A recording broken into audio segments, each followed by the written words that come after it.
turabashimiye mwese bene data abageze muri twibature. We thank you all brethren who are here in our morning glory.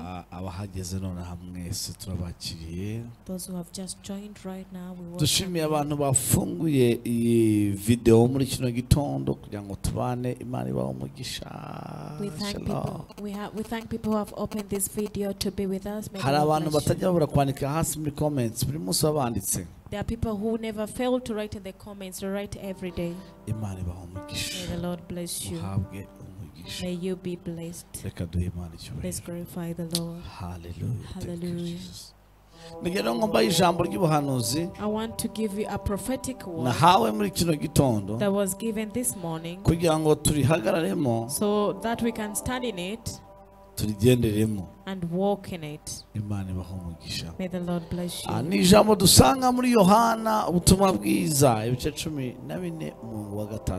It's a word we find in the book of John chapter 14 verse 6. The Bible says that the Lord Jesus told them that I'm the way, the truth and life. No one goes to the Father unless you go through me. I am the way, the truth and life. No one goes to the Father without going through. We are going to pray this morning for a way. I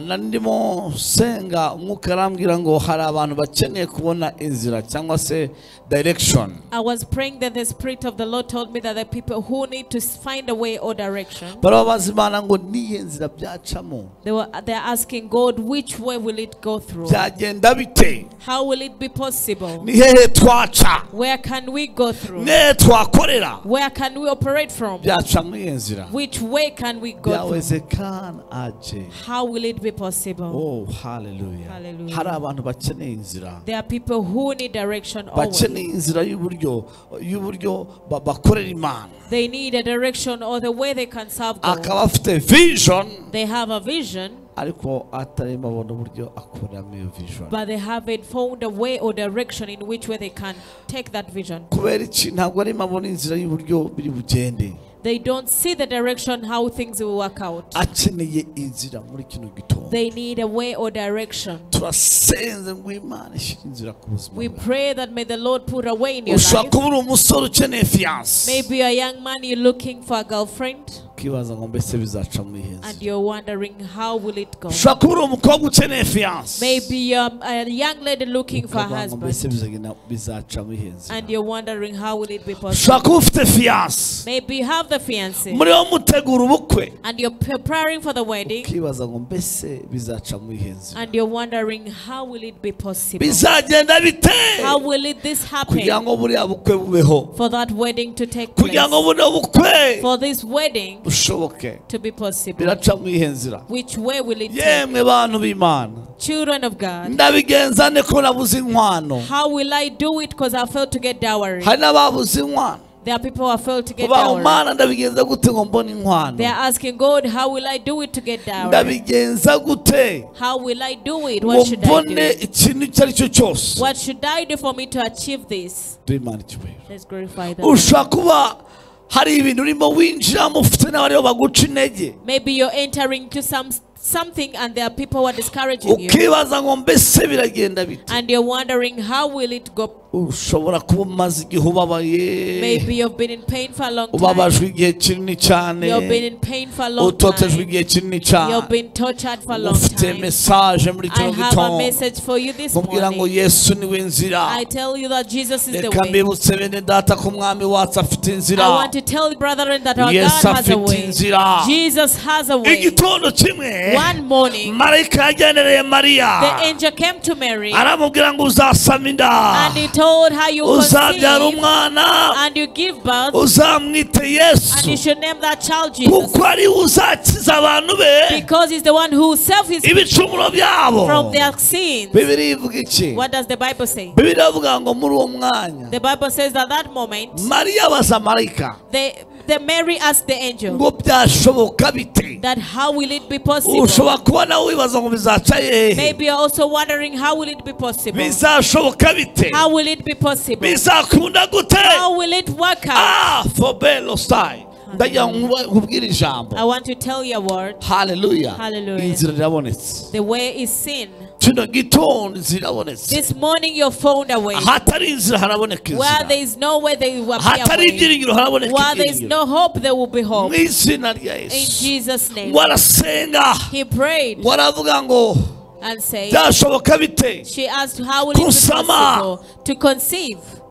And I get pregnant. And I give birth. And I'm a virgin. The angel told her that the Spirit of God will cover you. It will cover you. Let's glorify the Lord. There's times when we pray to God and the power of God and Spirit of God covers us. May the power of God be a shadow for you. When He's a shadow for you, He creates a baby in your womb. When the Spirit of God is covering you, it brings legs where there were no legs. When He's covering you, what does it mean? It means the power of God to manifest in you. All those weaknesses, they are brought down.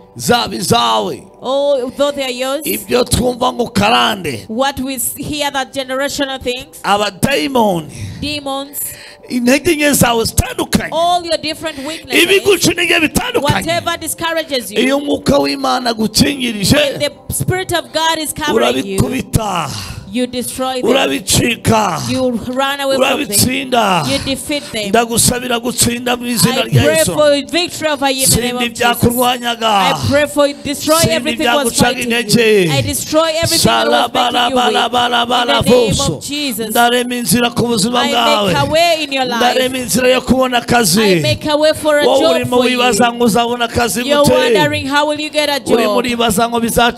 How will it be possible for me to get a job? I pray for a job for you in the name of Jesus.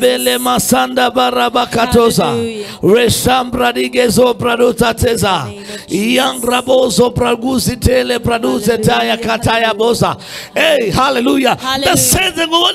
I pray that may you get a job. Leave joblessness. In Jesus' name. I call unto promotion. I call on promotion. I call on promotion. In the name of Jesus.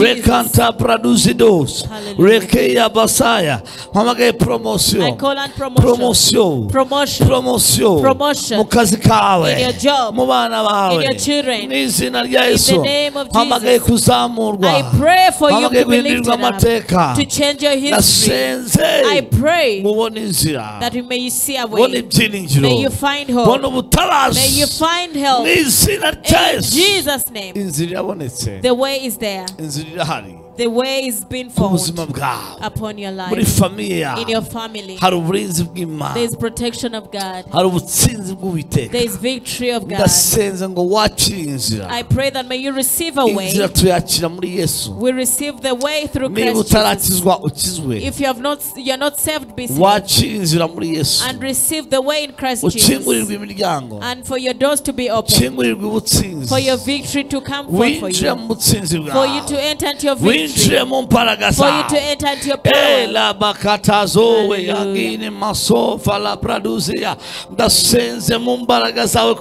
I pray in your power, Christ. We call out your grace this morning.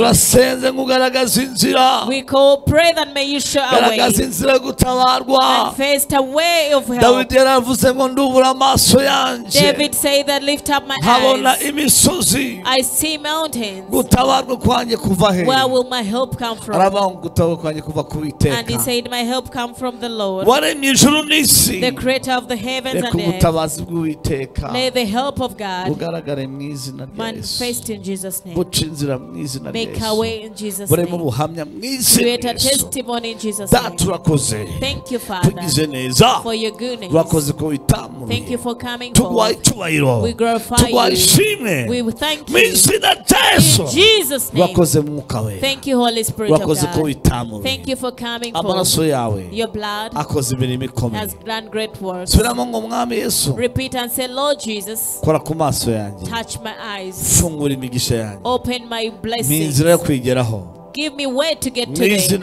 In Jesus' uyu name. munsi Today, mbere y'umugisha let it be a blessed day for me. I receive inzira mu izina rya my Yesu. way in Jesus' name. Kavuga ngo God bless you. Reka mvuge ngo Imana ibahe umugisha. Hallelujah. Turongera We nimugoroba. will continue in the evening. Mu kanya rwose In a few hours from now, turaba turi kumwe. we will be together again. Ku mugoroba saa 12 n'igice. In the evening at 6:30 za hano i Kigali. and Rwandan time. Imana ibahe umugisha. May the Lord bless you. Yesu ni inzira. Jesus is the way. Akubera inzira mu izina May rya He Yesu. be the way for you in Jesus' name. Amen. Amen.